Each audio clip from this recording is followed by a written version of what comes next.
Okay, so I'm actually so tired. Actually, it's like after midnight and I've just had the urge to come on here and speak.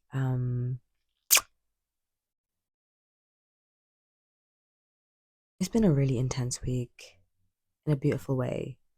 It's been very chaotic, it's been very tiresome, but I wouldn't have changed any of it for the world. I'm noticing that despite the amount of chaos I've been enduring, going through, experiencing, there have been simultaneously some really beautiful, blissful highs and a different type of high, a high that is being welcomed with ease and just a stronger sense of presence for what is. I feel really happy. I feel really at peace with where I am and where my life is moving. Excited to, move further and further away from the turmoil, but simultaneously recognizing that things are actually beautiful and I have a lot to be thankful for because when I put things into perspective and I look in retrospect, I'm like, wow, I genuinely can't believe what's going on right now. It's just amazing. But then at the same time, I can because I'm recognizing where I've been placing the building blocks and taking dedicated steps in my direction, which have inevitably allowed this path to unfold before me. So it's just focusing on that next step and seeing how everything is a domino effect here on forward. But yeah, I actually wanted to come on here because I was thinking about how, in the same vein as everything I've just shared, how I just actually love being underestimated. I've come to the realization that,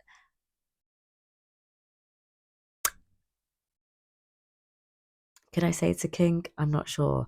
But I do enjoy being underestimated. Like before, it would get to me, it would aggravate me. And maybe to an extent, it kind of still does. But I enjoy that. And the reason is being, it actually fuels me to be even more powerful, even more connected to my source, even more assertive in what I have to bring to the table. um, Realizing that I am the table, okay, because I serve all the way around, okay, breakfast, lunch, dinner. What is it? First course, main course, dessert, entree. That's the first course, isn't it? I'm so exhausted. I can't even believe I'm like actually talking right now. I need to go have a shower, and I'm supposed to be up at 6 in the morning. You can hear it in my voice. It starts to go croaky. But I just had to, I owed it to myself to hold space for this moment. I took some time to write and reflect. And yeah, I've noticed that when people underestimate me, it just highlights to me people's lack of awareness of themselves, but also of the world around them. It's a two-way street, and you know that saying, you can only meet people as deeply as you've met yourselves? It applies here because at the end of the day, we're all on our own journeys and we all hold unique attributes that we give and take, everything is relativity, and through relativity we are inspired and we inspire others. um and you see how I like to talk about the process and how this phase of my life is very much embracing that process, really unearthing and embracing all the tools I've learned along the way whilst embodying my truest nature, my truest form, and rediscovering that each and every day. Um,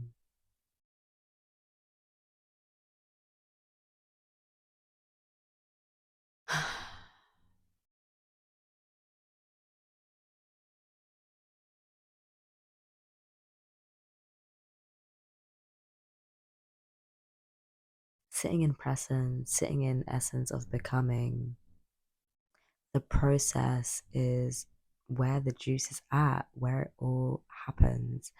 And the more I deepen into my process, I realize it is just a beautiful, juicy, delicious thing to truly enjoy your process through the highs and the lows, through the ebbs and the flows, through the lack of inspiration, the fight. It's all worth it in the end. And this journey is what ultimately has provided me with the wisdom, because wisdom is knowledge that you apply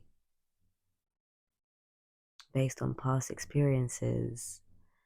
And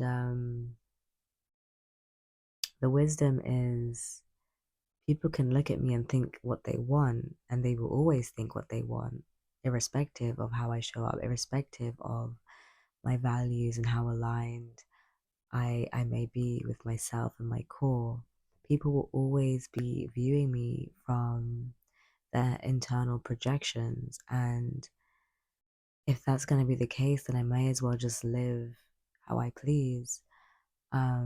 Because the only way I can truly control my narrative is by showing up in the ways that feel most true to me, and accept that people will always see me however they want to, with the very mere possibility that they may see me for who I am, for who I actually ought to be. But that's not up to me. And I have found great pleasure in being so true to myself that people have often put me in boxes that they have hoped I can fill, either where they've put me on a pedestal, and then tried to tear me down, or made me out to be someone I'm not. And like how that used to really get to me, how I used to try to prove to them that no, I'm not that person, I'm this person. But then I got to the point where I was really like, actually, you know what? If that's who you think I am, then yeah, I am exactly that person. Because one thing I've understood about jealousy, about envy, is that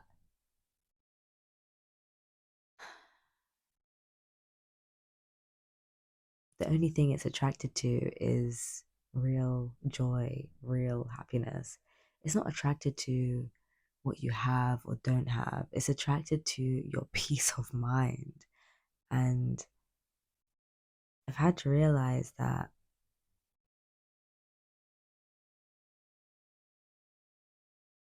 curating a space for myself that has enabled me to truly feel at peace has only meant that I attract everything, good and bad, like flies. You know, when your light shines so bright, you're just seen. You are just seen, and you cannot control the fact that you are seen. So you might as well start to control how you see yourself and how you feel within that space of seeing you. Because for a long time,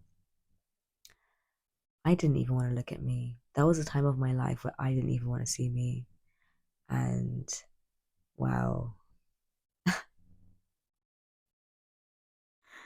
wow. I was having a conversation earlier this week about how I've suffered with many levels of psychological disorder. I've suffered with body dysmorphia, being one, and I'm not going to get into it all, but the reason why this has come up is because, you know, I'm thinking about how I never used to want to see myself, and there's many reasons for that. I used to get bullied, not because I was ugly, not because I wasn't attractive, but for the very opposite of that. And I never really understood that.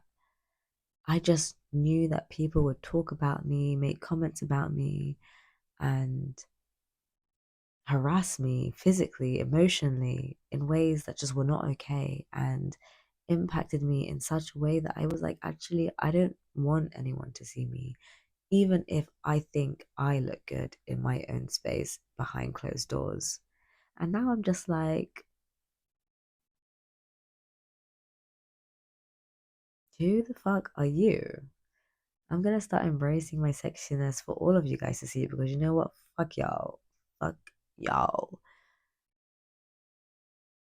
I feel like I've said a lot of different things in this video, but I guess this is just what wanted to come through. And as you already know, raw and unfiltered, baby. This is the journey of unbecoming, of unbecoming, of unbecoming, in the process of becoming. Because to become, you have to unbecome all the things that you layered on top of yourself to cloak who you truly are. We're peeling back the layers. We are rediscovering the core, the essence, the seed of the fruit that is always destined.